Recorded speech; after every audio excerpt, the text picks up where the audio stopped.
All right, I wanted to get into the science of the time machine, and yeah, let's dive right in. Quantum tunneling.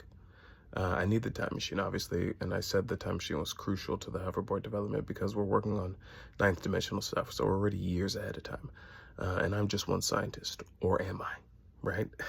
That's where the time machine goes in. It allows me to collaborate with all versions of myself. So by stabilizing fifth dimensionally the materials that we're using, that's going to harness certain that's gonna anchor, because a fifth dimension, theoretically, obviously, I mean, this is the hypothesis that I'm developing, is that the fifth dimension, being gravity, but also has an influence on the sixth dimension, right? Which is why we see things, perhaps, I don't know, I'm just developing this hypothesis, could affect why things are predictable. Why do things happen the way that we're happening? I think one of the main issues right now in quantum physics or whatever is, let me not do that on the quantum, but anyway, on the quantum physics, is they don't understand why wavelengths collapse, and right now quantum decoherence is supposed to explain why we don't have quantum effects of quantum objects at macro realities. My theory kind of speaks to that in saying that the energy used to generate the fifth dimensional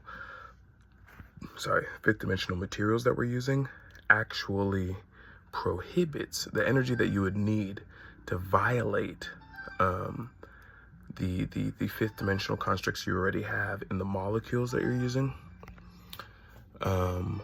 would then push yourself beyond the energy that the sixth dimension itself has, which is why you won't see purely full-on quantum fluctuations in, let's say, a rock, right? A rock is never going to turn into something crazy, because that energy doesn't even exist in the system. Where's that energy going to come from? The molecules themselves are fifth dimensional. You only have the energy anyway. So by stabilizing the fifth dimension, we're able to allow for quantum tunneling. What does that mean? We're able to move at warp speed. And so each time machine sort of acts as into an external portal, where quantum tunneling is allowed, which means we're going to get a predictability, which allows us to do science basically at an accelerated rate. This is just my hypothesis. I'm just one scientist, collabing with himself, which is probably the most dangerous thing you can do.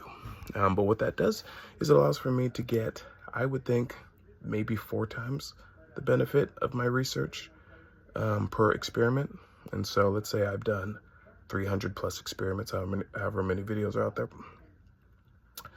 The time machines accelerate that 600 times 300 times 1200 experiments, maybe, the value that I'm getting out of it because of the consistency of what? The material, fifth dimension, and also the spatial dimensions that I have to work in, because each time machine is locked into a specific dimension. And I have more papers on the time machine, and I will endeavor to link those to you. Time machine has its own website,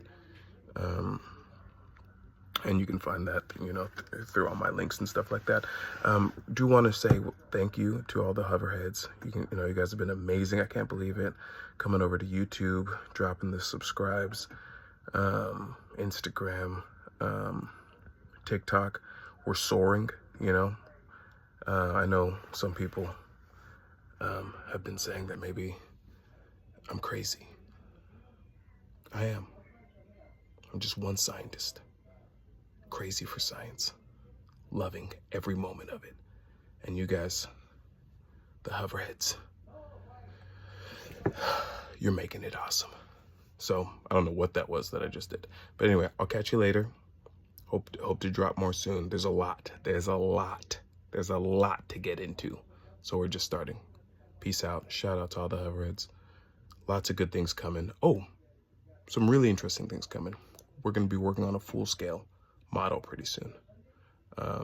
thanks to, say it, I'll just say it, Flip Skateboards, sending me a board out for free, and I'm going to be using that. I had to drop that for free because that's the flex of the whole thing, and I'm going to be using that. Am I a sponsored skater?